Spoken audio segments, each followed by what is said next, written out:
जय Hind, Vande Mataram. Dear students, chemistry की fifth जो यूनिट है, ठीक है, इसमें से हम 6 क्वेश्चन पढ़ चुके हैं। मतलब जो हमारा लास्ट जो क्वेश्चन था वो था कैटेलिस्ट क्या होते हैं, इनकी प्रॉपर्टी क्या होती है और कितने टाइप के होते हैं। अप्रोक्स हमने 8 टाइप के कैटेलिस्ट देख लिए थे। वैसे जनरली 4 टाइप के हैं, लेकिन उसके अंदर और अगर हम बात करें तो homogeneous, heterogeneous, catalytic promoter, catalytic poison, ये 8 टाइप के कैटालिस्ट हम देख चुके हैं। हमारा जो अगला क्वेश्चन है वो आपके सामने जैसे आपको दिख रहा है, इंटरमीडिएट थ्योरी। देखिए ये है हमारे सामने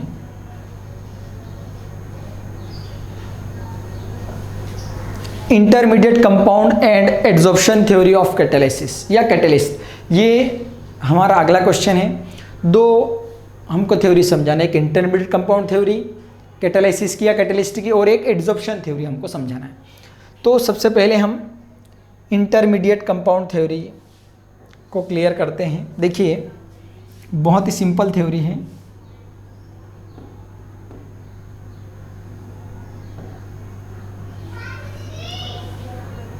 तो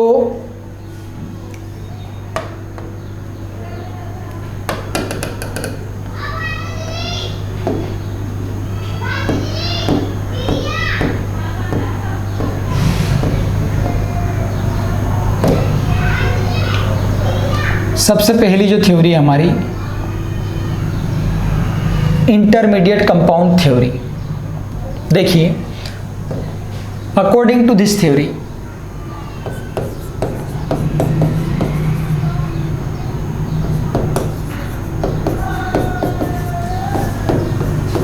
इंटरमीडिएट कंपाउंड थ्योरी, इस थ्योरी के अनुसार क्या होता है, सबसे पहले कोई सा भी जो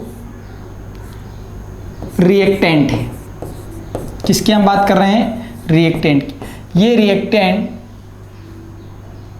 किसी भी कैटेलिस्ट के साथ जुड़ता है।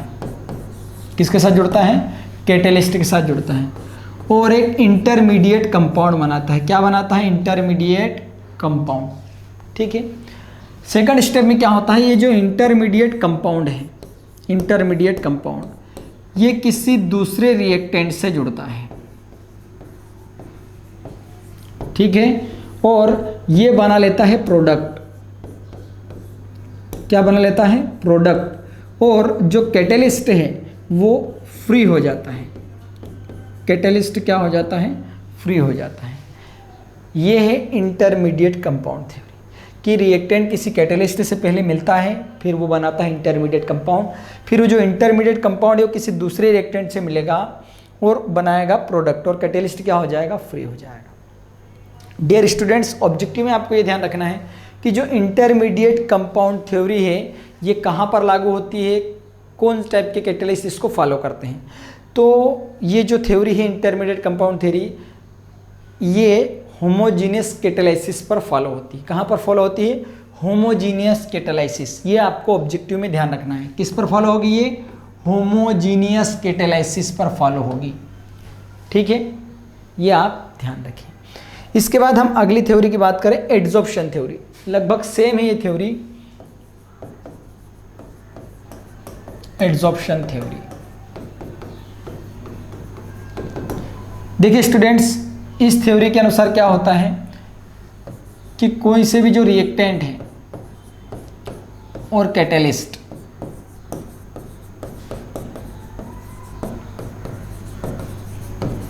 तो कोई सा भी कैटेलिस्ट किसी भी रिएक्टेंट को, ये जो रिएक्टेंट है इनकी हम बात करें तो कैटेलिस्ट इनको अपनी सरफेस पर एड्सॉर्ब कर लेता है। क्या कर लेता है, सरफेस पर एड्सॉर्ब कर लेता है और एक एक्टिवेटेड कॉम्प्लेक्स बनाता है। क्या बनाता है, एक्टिवेटेड कॉम्प्लेक्स बनाता है। ठीक है स्टूडेंट्स, सेकंड स्टेप की कभी हम बात करें तो ये जो एक्टिवेटेड कॉम्प्लेक्स है ये प्रोडक्ट में चेंज हो जाता है। किस में चेंज होता है, प्रोडक्ट में, और जो कैटेलिस्ट है वो फ्री हो जाता है। कैटेलिस्ट क्या हो जाता है, फ्री हो जाता है। ठीक है स्टूडेंट्स। अब अगर इसमें ऑब्जेक्टिव टाइप की हम बात करें तो ये जो एड्जॉर्प्शन थ्योरी है ये किस टाइप के कैटेलिस्ट फॉलो करते हैं, किन पर ये लागू होती है। तो ये जो एड्जॉर्प्शन थ्योरी है ये हेटेरोजीनियस कैटेलाइसिस के लिए फॉलो होती है। ठीक है स्टूडेंट्स, ये आप ध्यान रखें, हेटेरोजीनियस कैटेलाइसिस के लिए ये फॉलो होती है। ठीक है, ये हमारी दोनों टाइप की थ्योरी कंप्लीट हुई, इंटरमीडिएट कंपाउंड थ्योरी और एड्जॉर्प्शन थ्योरी। अब हम बात करते हैं हमारे अगले क्वेश्चन की। ये देखिए, enzyme and it's examples. Enzymes क्या होते हैं और इनके क्या एग्जाम्पल्स हैं, ठीक है, क्या कैरेक्टरिस्टिक्स हैं, वो आप देखिए। तो सबसे पहले हम बात करेंगे एंजाइम्स की।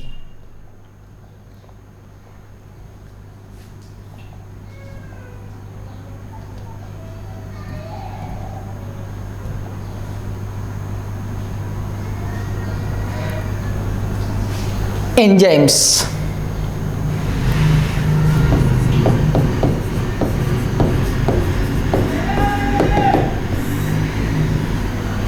देखिए ऐसे सब्सटेंस जो लिविंग ऑर्गेनिज्म में,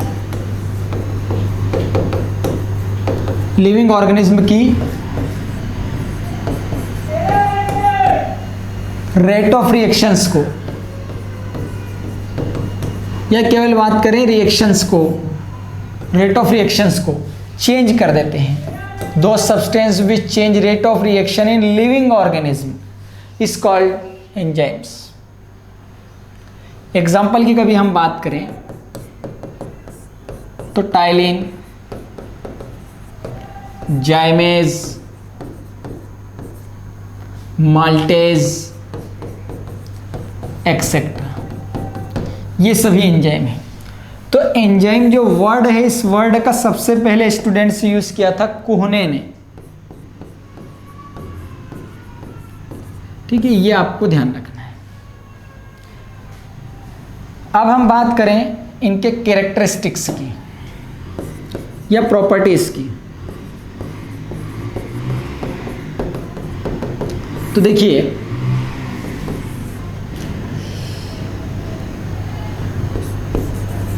this are change rate of reaction, ये चेंज ऑफ केमिकल रिएक्शन, ठीक है, ये क्या कर देते हैं, उसको चेंज कर देते हैं। These are very specific, very specific होते हैं। ठीक है, वेरी स्पेसिफिक का मतलब होता है कि जैसे जो कैटेलिस्ट की हम बात करें स्टूडेंट्स, तो कैटेलिस्ट को, एक कैटेलिस्ट को हम मोर देन वन रिएक्शन में यूज़ कर सकते हैं, लेकिन एंजाइम हर रिएक्शन के लिए एक पर्टिकुलर एंजाइम की रिक्वायरमेंट होती है, इसीलिए वेरी स्पेसिफिक होते हैं। फिर इनका जो मॉलिक्यूलर मास होता है ये क्या होता है, हाई होता है। ये रिएक्शन के एंड में, एंड ऑफ रिएक्शन, ये डिस्ट्रॉय हो जाते हैं। एंड ऑफ रिएक्शन में ये क्या हो जाते हैं, डिस्ट्रॉय हो जाते हैं। ठीक है स्टूडेंट्स, तो ये एंजाइम थे और उनकी प्रॉपर्टी थी। एग्जाम्पल की कभी हम बात करें तो देखिए, जैसे ये स्टार्च है,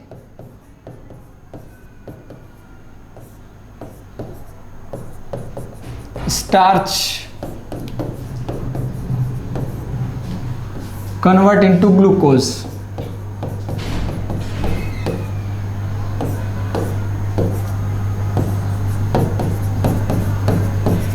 in the presence of diastase। ठीक है, ये आपको ध्यान रखना है। तो डायस्टेज जो है ये एक एंजाइम है, यीस्ट से ऑब्टेन होता है। उसके बाद हम अगर बात करें, देखिए C12H22O11 प्लस H2, शुगर जो है हाइड्रोलाइसिस करते हैं इसका in the presence of invertase enzyme, it convert into inverted sugar. ये ग्लूकोज है आपके पास और ये आपके पास फ्रक्टोज है। इन्वर्ट शुगर कहते हैं इनको, क्या कहते हैं हम,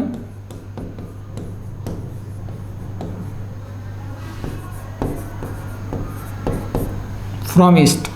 तो ये ऑब्जेक्टिव में आया हुआ है। Right the name of enzyme which is used in hydrolysis of cane sugar या शुगर या इन्वर्ट शुगर, तो इन्वर्टेज एंजाइम आएगा, ये आपको ध्यान रखना है।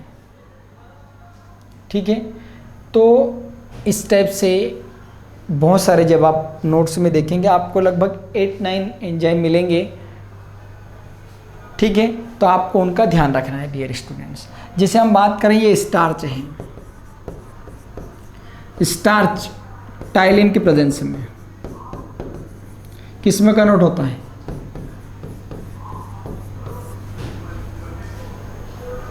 ग्लूकोज में।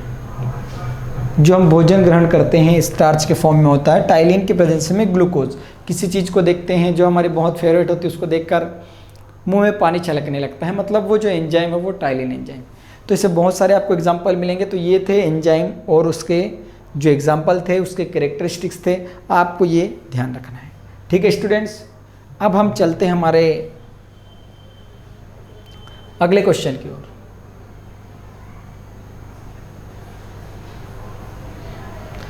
Define the following. देखिए, crystalloids, colloids, true solution, suspension और कोलॉइडल सॉल्यूशन, इनको सबको डिफाइन करना है। ठीक है, तो सबसे पहले हम डिफाइन करेंगे क्रिस्टलॉइड्स को, फिर कोलॉइड्स को, फिर true solution, suspension, colloidal solution जो भी है।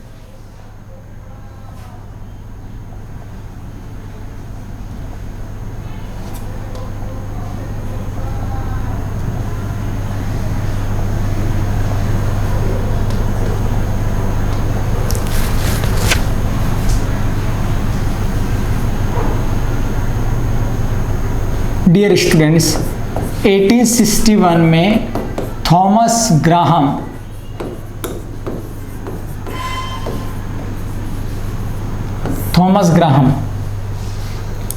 इन्होंने कुछ एक्सपेरिमेंट किए थे, डिफ्यूजन बेस्ड एक्सपेरिमेंट। तो डिफ्यूजन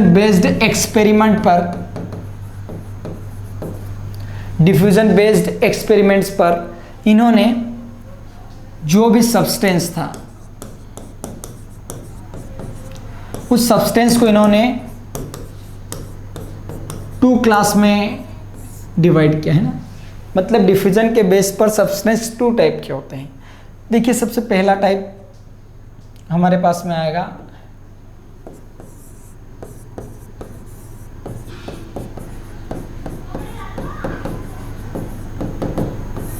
क्रिस्टलॉइड्स। ठीक है, और दूसरा हमारे पास में आएगा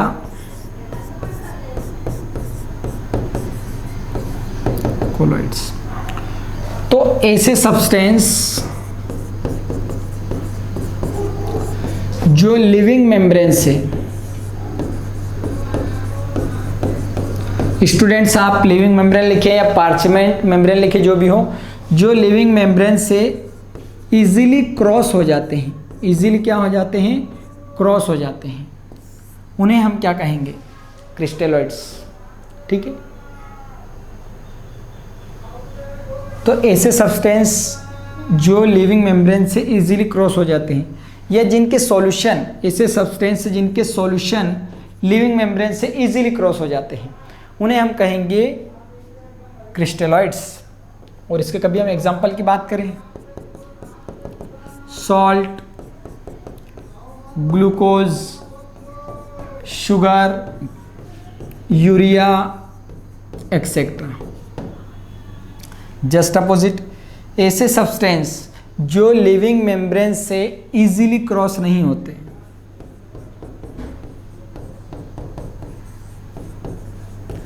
या फिर वो स्लोली क्रॉस होते हैं। क्या होते हैं? स्लोली क्रॉस होते हैं। ऐसे सब्सटेंस को हम कहेंगे कोलॉइड्स। एग्जाम्पल की कभी हम बात करें तो starch, glue, Honey etcetera. Gelatin भी आ सकता है। ठीक है स्टूडेंट्स, तो ये 2 टाइप का क्लासिफिकेशन किया था थॉमस ग्राहम ने डिफ्यूजन के बेस पर। इसके बाद ये जो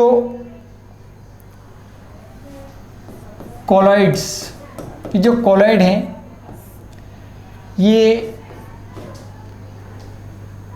2 वर्ड से मिलकर बनता है। कितने वर्ड से? 2 वर्ड्स। जनरली देखा जाए तो ग्रीक वर्ड है, ठीक है स्टूडेंट्स, जिसमें कोला का मतलब होता है ग्लू और ऑइड्स का मतलब होता है लाइक, मतलब ऐसे सब्सटेंस जिनका नेचर ग्लू लाइक होता है। किस टाइप से होता है?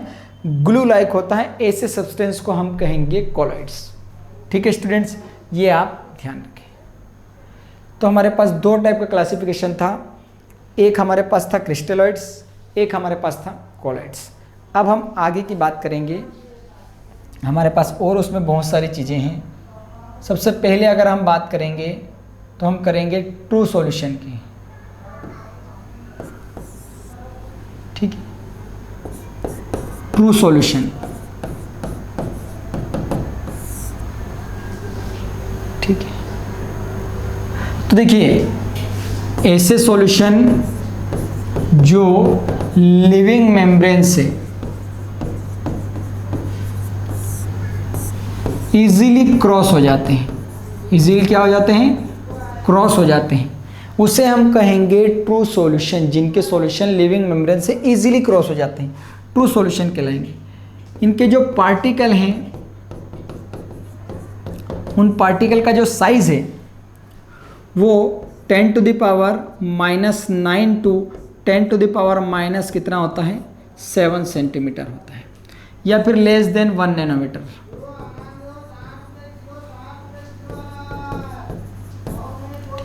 और ये एक टाइप का होमोजीनियस सॉल्यूशन होता है। कैसा होता है?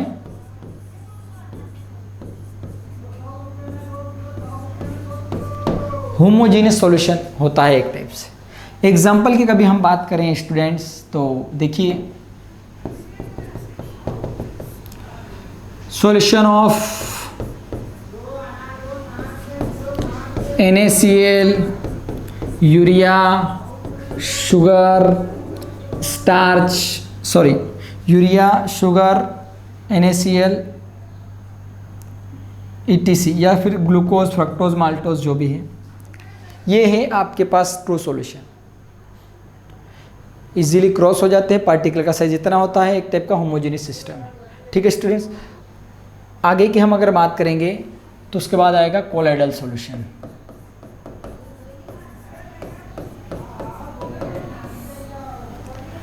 ऐसे सब्सटेंस जिनके सॉल्यूशन लिविंग मेम्ब्रेन से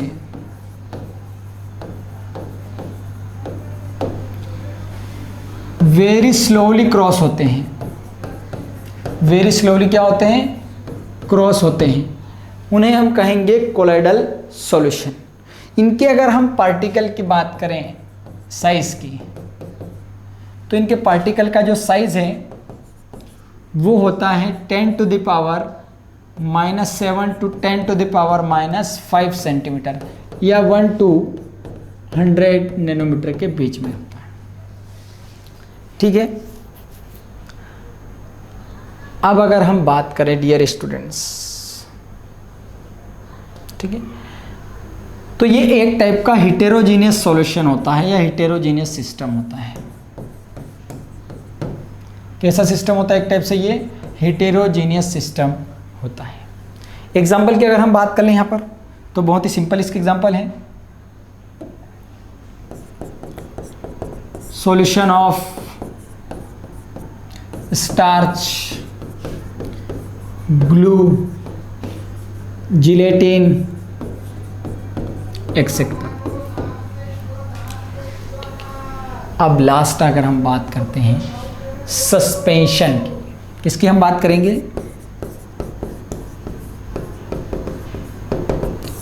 सस्पेंशन मतलब ऐसे सब्सटेंस,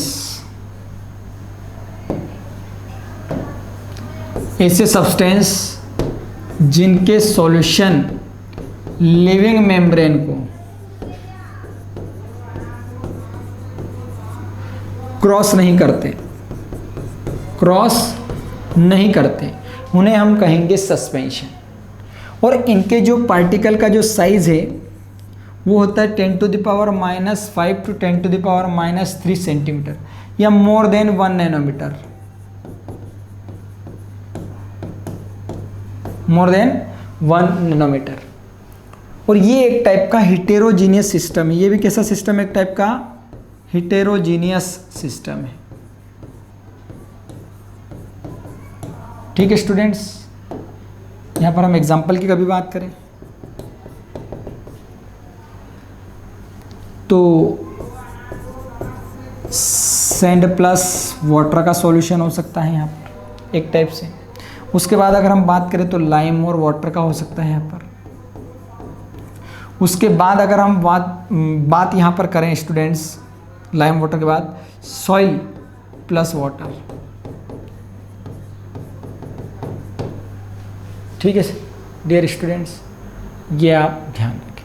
तो 3 टाइप के सॉल्यूशन हमारे पास में हो चुके हैं, कोलाइडल सॉल्यूशन, सस्पेंशन और ट्रू सॉल्यूशन।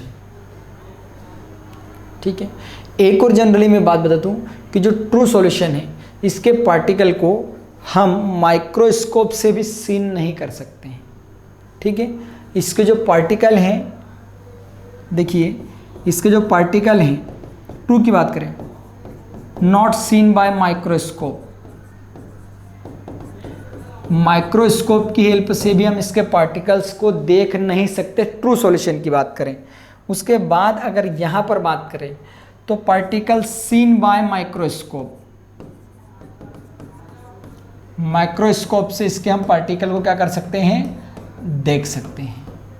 और इसके पार्टिकल को अगर सस्पेंशन की हम बात करें तो विदाउट माइक्रोस्कोप के भी हम सीन कर सकते हैं। विदाउट माइक्रोस्कोप इसके पार्टिकल को हम क्या कर सकते हैं? सीन कर सकते हैं।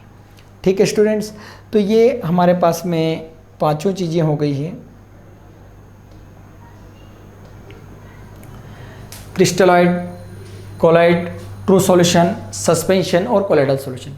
ये सारी चीज़ें हमारे पास हमने देख ली हैं। अब हम बात करेंगे डियर स्टूडेंट्स हमारे अगले क्वेश्चन की, कि हमारा अगला क्वेश्चन क्या है उसको हम देख लेते हैं। देखिए हमारा अगला क्वेश्चन है explain the classification of colloidal system. ठीक है, कोलाइडल सिस्टम कितने टाइप का होता है, इसका क्लासिफिकेशन है। तो डियर स्टूडेंट्स अगले हम आंसर की अगर हम बात करें तो कोलाइडल सिस्टम का जो क्लासिफिकेशन है वो बहुत सारे टाइप्स के बेस पर किया गया है। जैसे सबसे फर्स्ट यहाँ पर हम बात करें, ये देखिए ये उसका आंसर है हमारे पास। पहले आप क्वेश्चन देख लीजिए, explain the classification of colloidal system. ठीक है, तो ये उसका रहा आंसर हमारे पास में।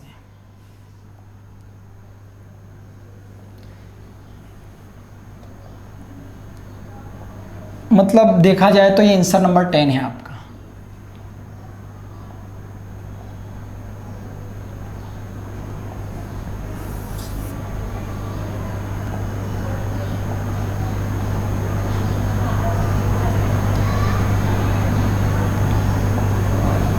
ये आपका आंसर नंबर क्या है डियर स्टूडेंट्स? 10। ठीक है, classification of colloidal solution is following, कि कोलाइडल सॉल्यूशन का क्लासिफिकेशन किया गया है तो किस किस बेस पर किया गया है। ठीक है, सबसे पहला देखिए, on the based of physical state of dispersed phase and dispersion medium. Dear students एक और बात मैं यहाँ पर क्लियर कर दूँ आपको, क्योंकि ये चीज़ बहुत बार ऑब्जेक्टिव में आ चुकी है कि ये जो कोलाइडल सॉल्यूशन है, ठीक है, इस कोलाइडल सॉल्यूशन में 2 फेज होती है, या बात करें तो 2 स्टेट होती है, ऐसा ऑब्जेक्टिव में आ चुका है। ठीक है, आपको डायरेक्ट 2 पर करना है, 1 2 3 4।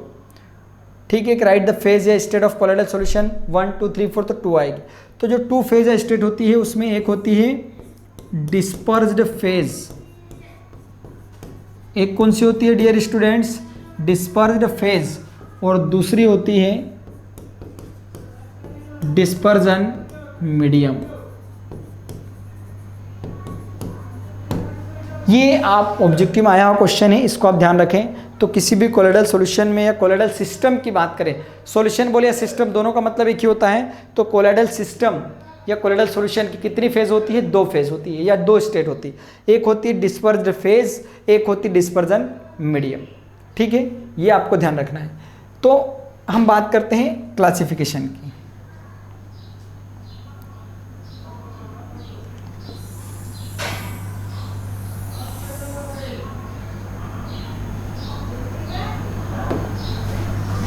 On the based of physical state of dispersion phase and dispersion medium, bracket में लिखा है 8 टाइप, मतलब इसके बेस पर जो कोलोइडल सिस्टम है या सॉल्यूशन है वो 8 टाइप का आपको पढ़ने को मिलेगा। उसके बाद बात करें on the base of interaction between dispersion phase and dispersion medium, जो सेकंड टाइप है इसके बेस पर आपको 2 टाइप का कोलोइडल सॉल्यूशन मिलेगा। आगे हम सबकी स्टडी करेंगे। थर्ड है on the base of size of dispersion phase particle, तीसरे के बेस पर कभी हम बात करें तो उसके आधार पर 3 टाइप के कोलोइडल सॉल्यूशन है। अगला है on the base of charge, इसके बेस पर 2 टाइप की बात करेंगे। और लास्ट है on the base of nature of dispersion medium, dispersion medium के नेचर के बेस पर कभी बात करें तो 4 टाइप का सॉल्यूशन है। ठीक है स्टूडेंट, ये केवल क्लासिफिकेशन था कि किस किस बेस पर इनका क्लासिफिकेशन किया गया है।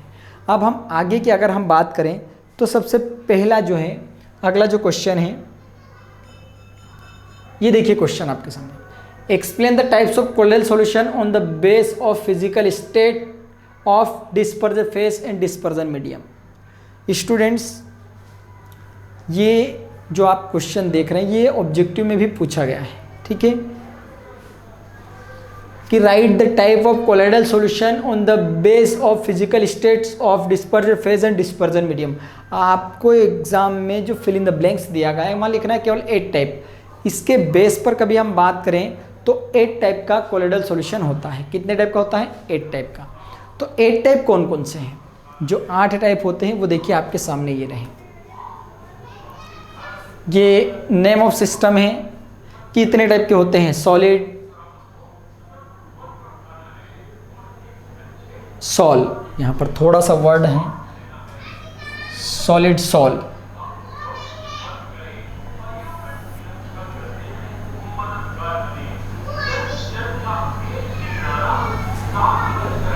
सॉलिड सॉल, ये पहला आपका टाइप है। और दूसरा है केवल सॉल,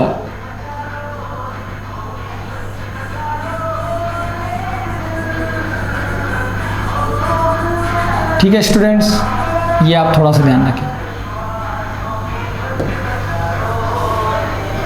ये 8 टाइप का है, solid sol, sol, aerosol, gel, emulsion, liquid aerosol, solid फेन या फोम, और लास्ट है फोम। ये टोटल जो है 8 टाइप का जो सिस्टम है, ये आपके सामने एक तो डेफिनेशन आप ऐसे देख सकते हैं, और एक जो डेफिनेशन है वो मैं आपको बताना चाहता हूँ कि एक तो या इस टाइप से आप लर्न करें या इसकी एक किस टाइप से लिख सकते हैं। देखिए थोड़ा सा,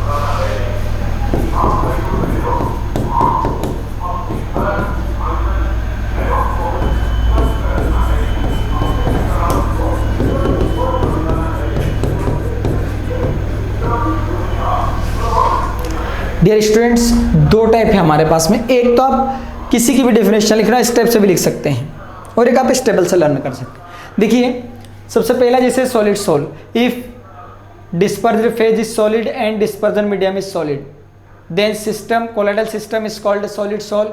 और ये एग्जाम्पल है जेमस्टोन, कलर्ड ग्लास एक्सेट्रा, ठीक है। दूसरा है sol, if dispersed phase is solid and dispersion medium is liquid then colloidal system is called sol। तो AU sol, paint, soil solution, AG solution etc, ये इसके एग्जाम्पल हैं। aerosol, if dispersed phase is solid and dispersion medium is gas then colloidal system is called aerosol। smoke, dust thunder, tail of Halley's comet, ठीक है students. मतलब पुच्छल तारे के पूंछ जो है उसकी हम बात करें तो इस टाइप से या तो ये टेबल आप लर्न करें, या तो ये जो आपको डेफिनेशन बताया कि इस टाइप से 8 डेफिनेशन लिख सकते हैं। इनमें सबसे इंपॉर्टेंट इमल्शन जो है डियर स्टूडेंट्स, ये बहुत बार एग्जाम में आ चुका है। इमल्शन की कभी मैं बात करूँ, बहुत ही इंपॉर्टेंट टॉपिक है इमल्शन आपके लिए। इमल्शन इसका किस टाइप सब्जेक्टिव है?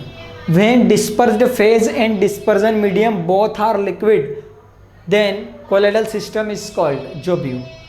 तो dispersed phase and dispersion medium both are liquid then colloidal system is called emulsion. उसे हम क्या कहेंगे? इमल्शन कहेंगे। जैसे milk, cream, wood polish, butter, ठीक है, ये हमारे पास में है। तो मिल्क इज अ इमल्शन, ये एग्जाम में आ चुका है। Milk is a fill in the blanks, तो इमल्शन आपको ध्यान रखना है। Butter is fill in the blanks, तो इमल्शन, ये आपको इस टाइप से ध्यान रखना है। जेल की definition, if dispersion phase is liquid and dispersion medium is solid then colloidal system is called gel. Example में jam, jelly, cheese, curd etcetera. तो ये आपको ध्यान रखना है, ठीक है स्टूडेंट्स, ये आपको ध्यान रखना है। अब ये जनरली मेरे हिसाब से आप कर लेंगे। लिक्विड एरोसोल की बात करें तो डिस्पर्जन फेज लिक्विड और डिस्पर्जन मीडियम गैस हो तो उसे हम कहेंगे liquid aerosol. Smoke, cloud, pesticide का जो स्प्रे है या परफ्यूम का स्प्रे है, ठीक है। तो ये सब के सब एक टाइप के आप स्टेप से कर सकते हैं। आपको ऐसे नहीं याद करना है तो इस टाइप से आप डेफिनेशन लिख सकते हैं, ठीक है स्टूडेंट्स। अब हम बात करते हैं, हमारे अगला जो क्वेश्चन है उसकी बात करते हैं।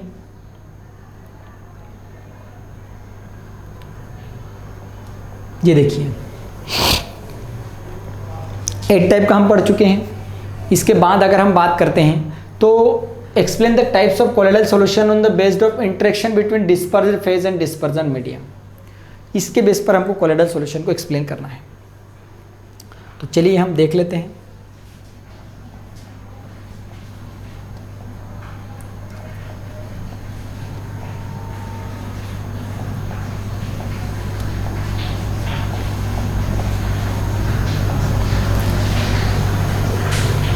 इंटरेक्शन बिटवीन डिस्पर्स्ड फेज और डिस्पर्जन मीडियम, क्वेश्चन नंबर 12। इसका आंसर की अगर हम बात करें तो देखिए,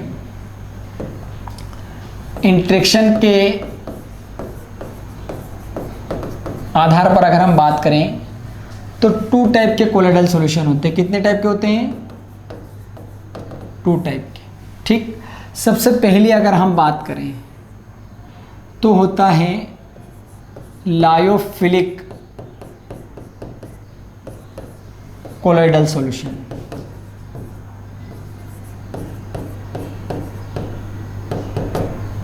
लायोफिलिक, ठीक है। और दूसरा होगा लायोफोबिक। पहले हम इसको देख लेते हैं डियर स्टूडेंट्स। तो दोनों के पहले मैं आपको नाम लिख देता हूं ताकि वो चीज़ आपके सामने क्लियर हो जाएगी।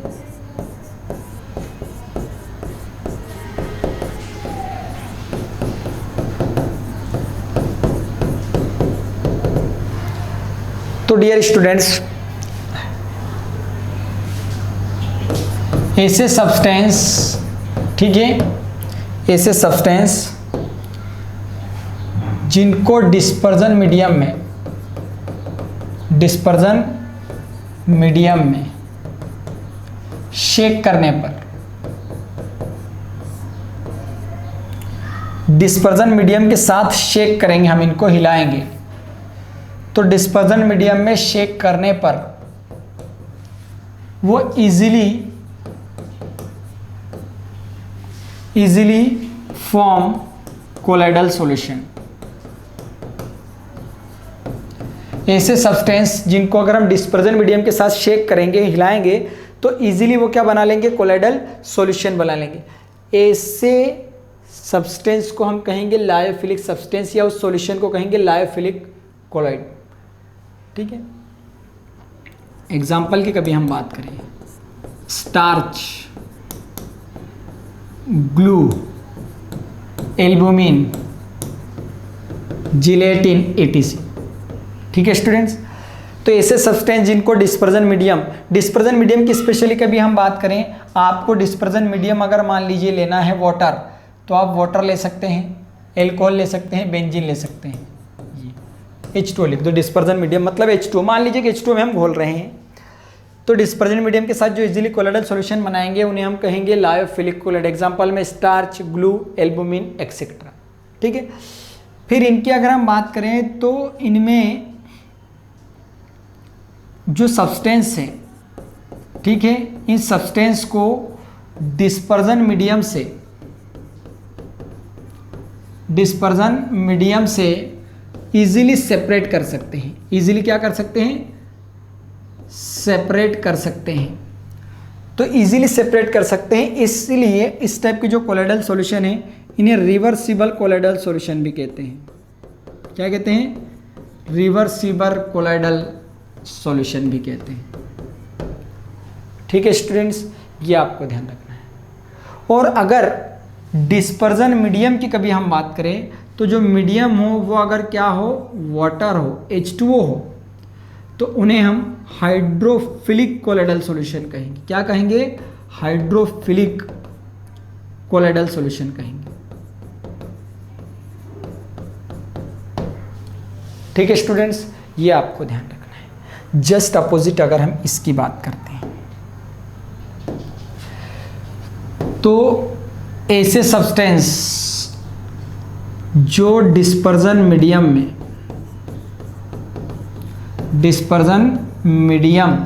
और इसमें भी हम बात करें सिंपल सा H2O एल्कोहल जो भी लेना, डिस्पर्जन मीडियम के साथ शेक करने पर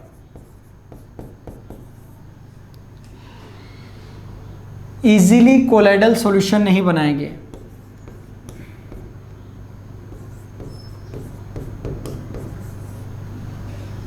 easily not form colloidal solution.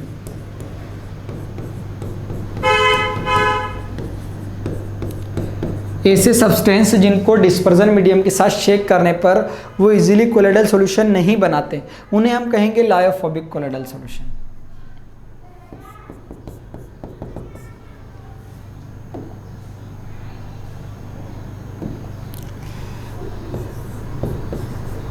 AU, AG, FE इनका जो सॉल्यूशन बनेगा या इनका कोलोइडल सॉल्यूशन बनेगा, एक AS2S3 जो भी हो, तो ये जो हैं ये लायोफोबिक कोलोइडल सॉल्यूशन है। अब इनमें जस्ट इसी के जैसे अगर हम बात करें, ठीक है, तो इनमें जो हम सब्सटेंस है इसको डिस्पर्जन मीडियम से इजीली सेपरेट नहीं कर सकते हैं। ठीक है, not easily separate, not easily separate, easily separate नहीं कर सकते, इसीलिए इन्हें हम कहेंगे इरिवर्सिबल कोलोइडल सॉल्यूशन। क्या कहेंगे हम इन्हें? Irreversible colloidal solution. ठीक है स्टूडेंट्स, और अगर डिस्पर्जन मीडियम की अगर हम बात करें तो डिस्पर्जन मीडियम अगर क्या हो, वाटर हो, तो इन्हें हम कहेंगे हाइड्रोफोबिक कोलोइडल सॉल्यूशन। या हाइड्रोफोबिक के साथ एक और आप इसका नाम ले सकते हैं, ठीक है, वाटर हीटिंग।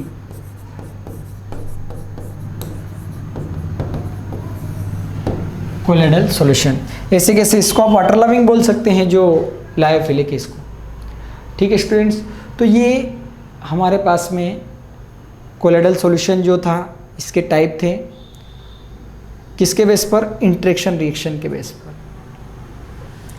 अगला अगर हम बात करें, अगले क्वेश्चन की बात करें, ठीक है, तो explain the types of colloidal solution on the based of size of dispersed face particle. Dispersed phase particle, ठीक है, इसके बेस पर अगर हम बात करते हैं तो कोलोइडल सॉल्यूशन 3 टाइप के होते हैं, जैसा कि मैं आपको पहले बता चुका हूँ। ये पहले हमने 8 टाइप पढ़ लिए हैं, दूसरे के 2 टाइप, तीसरे में 3 टाइप है हमारे पास।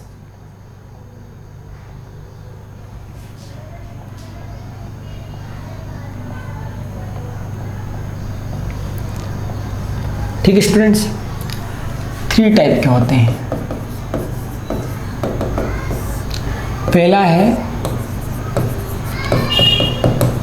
Multi molecular colloid. Dear students, इस टाइप के जो कोलाइडल सॉल्यूशन है वो स्मॉल पार्टिकल से मिलकर बनते हैं, या स्मॉल पार्टिकल्स या स्मॉल मॉलिक्यूल से मिलकर बनते हैं। स्मॉल मॉलिक्यूल क्या होते हैं? एक दूसरे से कंबाइन होते हैं और कंबाइन होकर ये बनाते हैं मल्टी मॉलिक्यूलर सॉलिड। उसके बाद अगर हम बात करें तो इनमें वीक वंडरवाल फोर्स प्रेजेंट रहता है।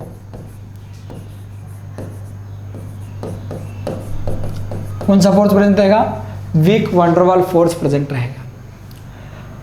और एक टाइप से कभी हम बात करें तो ये एक टाइप का होमोजीनियस सॉल्यूशन रहेगा। कैसा रहेगा?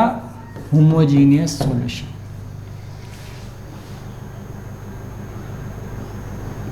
When small molecules are combined to each other, then it form multimolecular collide.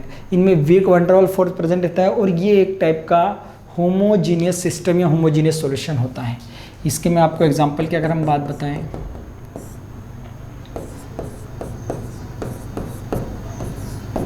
Gold का सॉल्यूशन, सल्फर का सॉल्यूशन या सल्फर सॉल, ठीक है, गोल्ड सॉल, सल्फर का सॉल, सॉइल का सॉल, ये सब मल्टी मॉलिक्यूलर सॉलिड है। अगले की अगर हम बात करें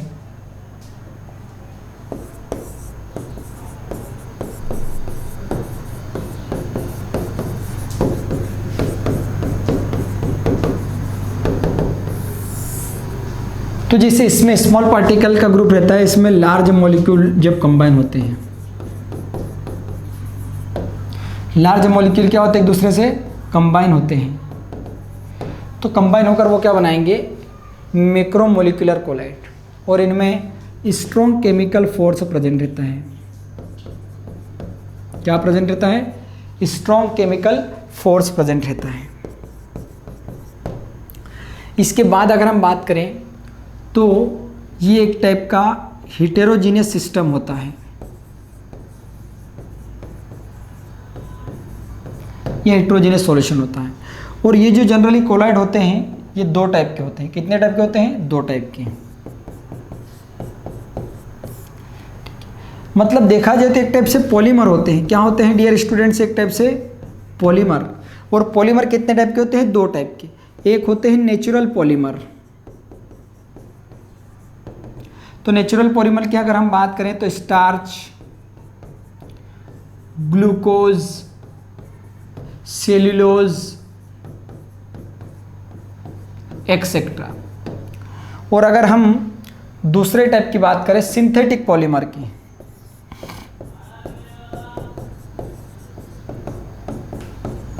सिंथेटिक पॉलीमर की अगर हम बात करें तो nylon 6, nylon 66, PVC, terylene, Dacron etcetera. तो ये दो टाइप के कंप्लीट हुए, मल्टीमोलिकुलर कोलाइड और मैक्रोमोलिकुलर कोलाइड। अब हम अगला जो टाइप है उसकी हम बात करते हैं। तीसरा होता है एसोसिएटेड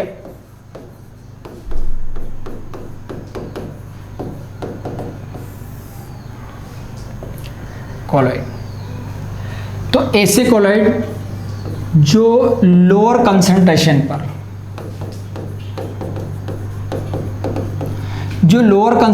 पर, इलेक्ट्रोलाइट की तरह एक्ट करते हैं। किसकी तरह एक्ट करेंगे? इलेक्ट्रोलाइट की तरह एक्ट करेंगे लोअर कंसंट्रेशन पर। और अगर उनकी कंसंट्रेशन हायर हो जाए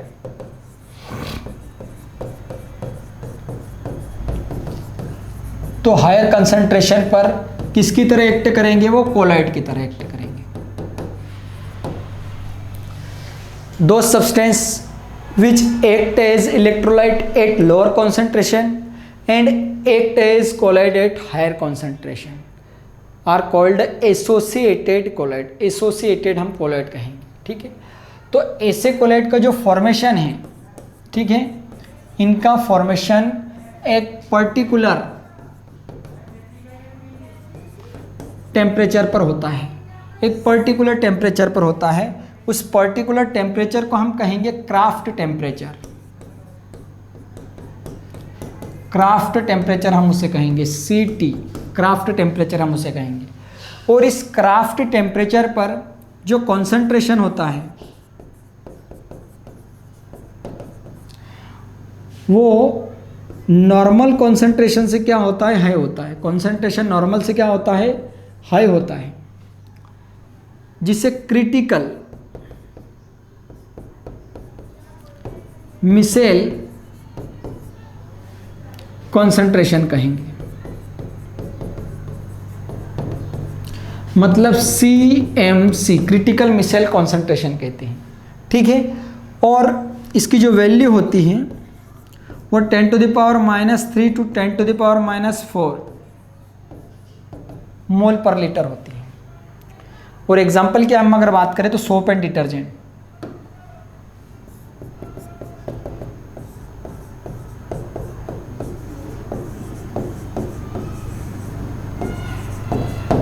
ठीक है, सोप और डिटर्जेंट ये एसोसिएटेड कोलाइड में आएंगे, ठीक है।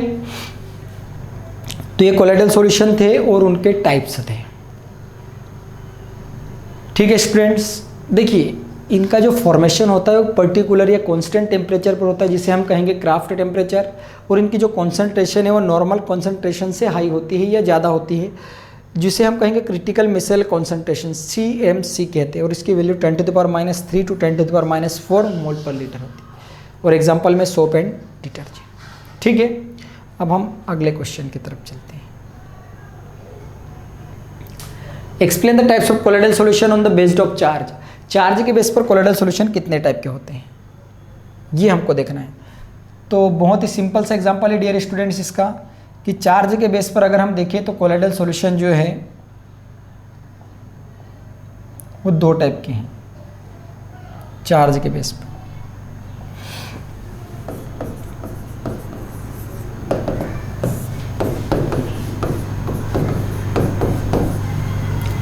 पहला होता है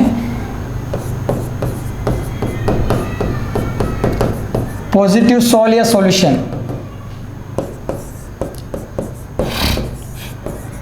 और दूसरा है नेगेटिव सॉल।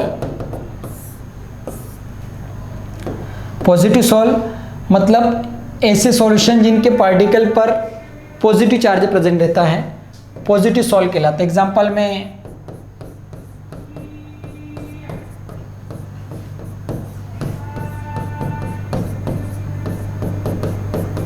ठीक है, और ऐसे सॉल जिनके पार्टिकल पर नेगेटिव चार्ज प्रेजेंट होता है नेगेटिव सॉल कहलाते हैं, जैसे AS2S3 sol, AU sol,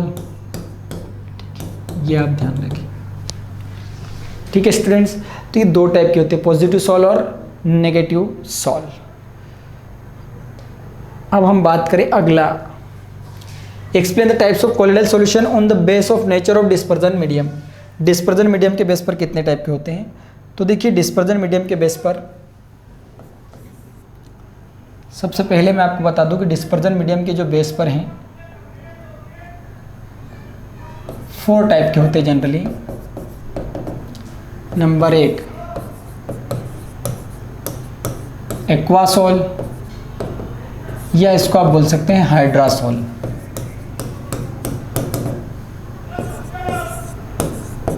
एल्कोसॉल,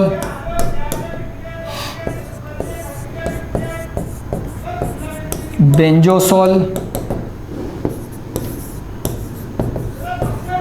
aerosol, ये 4 टाइप के हैं। तो डियर स्टूडेंट सिंपल सा जवाब है, यहाँ पर जवाब है इफ डिस्पर्जन मीडियम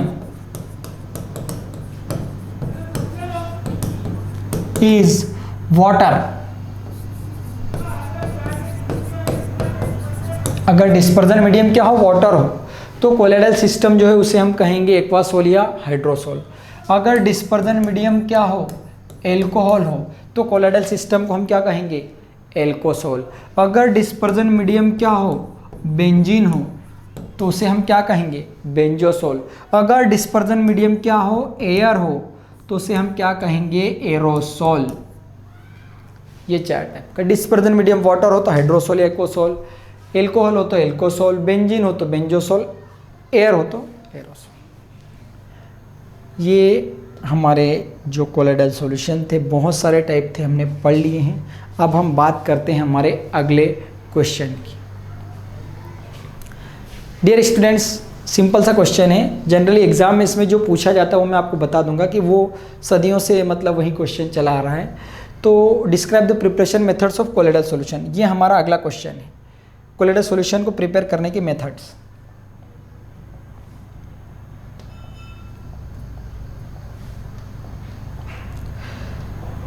देखिए, कोलोइडल जो सॉल्यूशन है इसके प्रिपरेशन के 2 मेथड हैं। कितनी मेथड है, 2 मेथड्स हैं। एक है कंडेंसेशन मेथड्स,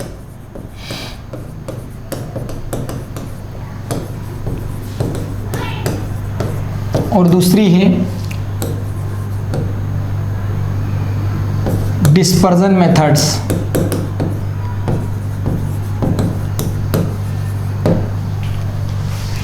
डियर स्टूडेंट, पहले की हम बात करते हैं, कंडेंसेशन मेथड्स की पहले हम बात करेंगे। इसमें बहुत सारी मेथड है, 2-3 मैं आपको एग्जांपल समझाता हूं। पहली है डबल डीकंपोजिशन मेथड।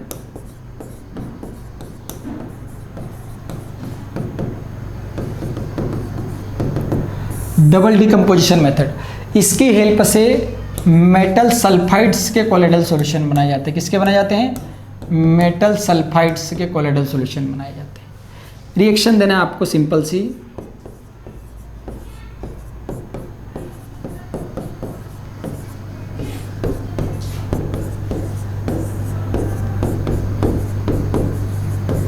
ये बन गया आपका सोल। दूसरा आपको देना है ऑक्सीडेशन मेथड्स। तो इसकी हेल्प से जो है, जिससे कि यहां पर आप ध्यान रखें, मेटल कोई से भी जुड़ जाएगी और सल्फाइड, तो मेटल सल्फाइड के कोलोइडल सॉल्यूशन बन जाते हैं।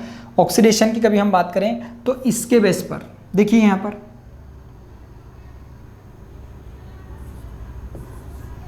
(2H2S + SO2), तो ये हमारे पास क्या बनेगा, 3S + 2H2O।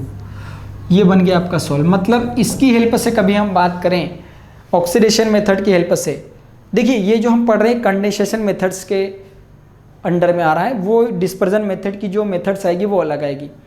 तो 2 मेथड है, पहला कंडेंसेशन, इसमें डबल डीकंपोजिशन जिसकी हेल्प से मेटल सल्फाइड के बनाए जाते हैं। ऑक्सीडेशन में नॉन मेटल्स के बनाए जाते हैं कोलोइडल सॉल्यूशन। इसके बाद अगर हम बात करें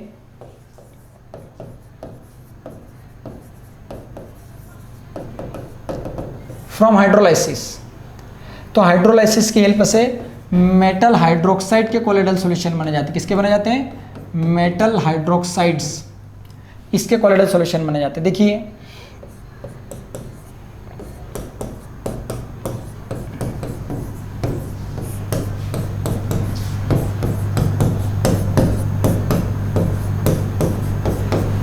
ये बन गया आपका सोल मेटल हाइड्रोक्साइड का। ठीक है स्टूडेंट्स, रिएक्शन सिंपल सी देना है। ये जो रिएक्शन मैं आपको बता रहा हूँ ये मोस्ट इंपॉर्टेंट रिएक्शन है, रिडक्शन मेथड्स। इसकी हेल्प से मेटल के कोलोइडल सॉल्यूशन बनाए जाते हैं। किसके बनाए जाते हैं, मेटल्स के।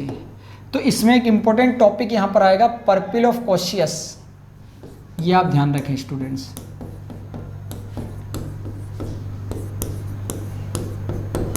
पर्पिल ऑफ कॉशियस ये क्या होता है स्पेशली, तो ये जो है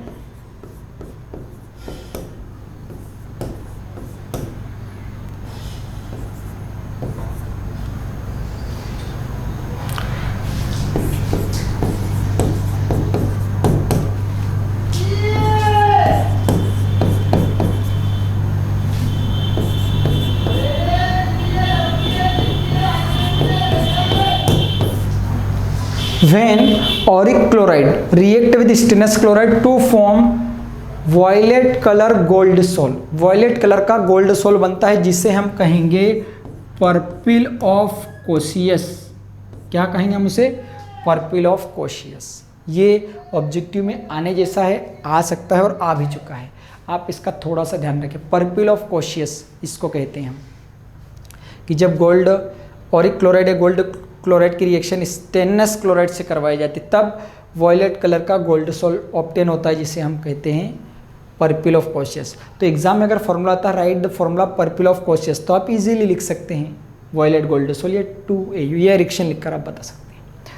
डियर स्टूडेंट्स, तो ये हमारी जो मेथड थी वो कंडेंसेशन के अकॉर्डिंग आती थी। अब हम अगली अगर हम बात करेंगे तो डिस्पर्जन मेथड्स की बात करेंगे। किसकी बात करेंगे? Dispersion methods. तो देखिए डिस्पर्जन मेथड में मैं आपको पहली जो मेथड बता रहा हूँ डिस्पर्जन मेथड की हम बात करें तो डिस्पर्जन मेथड में सबसे पहली है हमारे पास में ब्रेडिक्स आर्क मेथड। देखो इसकी हेल्प से भी मेटल्स के सॉल बनाए जाते हैं। किसके बनाए जाते हैं? मेटल के सॉल बनाए जाते हैं। तो इसमें क्या करते हैं हम, मेटल की जो 2 रॉड होती हैं, इन 2 रॉड्स को हम आइस बाथ में रख देते हैं। ठीक है, आइस बाथ में रख देते हैं और आइस बाथ में रखने के बाद इसमें हम इलेक्ट्रिसिटी पास करवाएंगे। क्या पास करवाएंगे? इलेक्ट्रिसिटी। तो इलेक्ट्रिसिटी जब हम पास करवाएंगे तो यहाँ पर इलेक्ट्रिसिटी पास करवाने पर कंडेंसेशन होगा। क्या होगा? कंडेंसेशन। और कंडेंसेशन से हमको क्या मिलेगा? Metal sol. क्या मिलेगा? Metal sol. प्लेटिनम का बनाना हो आपको, गोल्ड का बनाना हो आपको, सिल्वर का बनाना हो आपको, ये यहाँ पर आप ध्यान रखें। ठीक है, मेटल सॉल बनते हैं हमारे पास प्लेटिनम के, गोल्ड के, सिल्वर के, ये आप ध्यान रखें। इसके बाद एक और मेथड है इंपॉर्टेंट, जिसको हम कहेंगे पेप्टाइजेशन।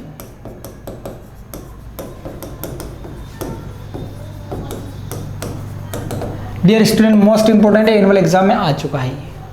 ठीक है, तो इसमें क्या करते हैं, जब हम किसी भी पीपीटी में प्रेसिपिटेट में क्या मिला देते हैं हम? इलेक्ट्रोलाइट मिला देते हैं। क्या मिला देते हैं? इलेक्ट्रोलाइट। तो ये कन्वर्ट हो जाएगा कोलाइडल सॉल्यूशन में। किसमें कन्वर्ट हो जाएगा? कोलाइडल सॉल्यूशन में। When small amount of electrolyte added in PPT, small amount of electrolyte added in PPT to form colloidal solution, इसे हम कहेंगे पेप्टाइजेशन। और जो ये इलेक्ट्रोलाइट है इसे हम कहेंगे पेप्टाइजर। जो भी इलेक्ट्रोलाइट हम मिलाएंगे इसे हम क्या कहेंगे? पेप्टाइजर। और इसके कभी हम एग्जांपल की डियर स्टूडेंट बात करें तो मान लीजिए FeCl3 है, इस FeCl3 में हमने ये मिलाया NH4OH, इन दोनों को मिक्स किया तो यहाँ पर हमें FeOH3 इसका क्या मिलेगा? PPT। फिर जब इस FeOH3 इसके PPT में FeCl3 क्या मिलाया? इलेक्ट्रोलाइट। ये सॉल है तो हमें FeOH3 वॉयलेट सॉल मिलेगा। क्या मिलेगा? Violet sol. तो यहाँ पर ये जो FeCl3 है ये पेप्टाइजर है। ये हमारे पास क्या है? पेप्टाइजर। एनुअल एग्जाम में आ चुका है, आप इसको अच्छे से ध्यान रखें। ठीक है स्टूडेंट्स, तो ये हमारे पास मेथड्स ही। इसके अलावा एक देखा जाए तो केमिकल पेप्टाइजेशन मेथड्स आती हैं। ठीक है, या डिस्पर्जन, मैकेनिकल डिस्पर्जन मेथड्स तीसरी इसी में है। खैर उसकी हम चर्चा नहीं करेंगे, पर मैं आपको थोड़ा सा समझा रहा हूँ यहाँ पर कि केमिकल डिस्पर्जन मेथड भी होती है यहाँ पर एक। तीसरा इसी का टाइप है, केमिकल डिस्पर्जन मेथड।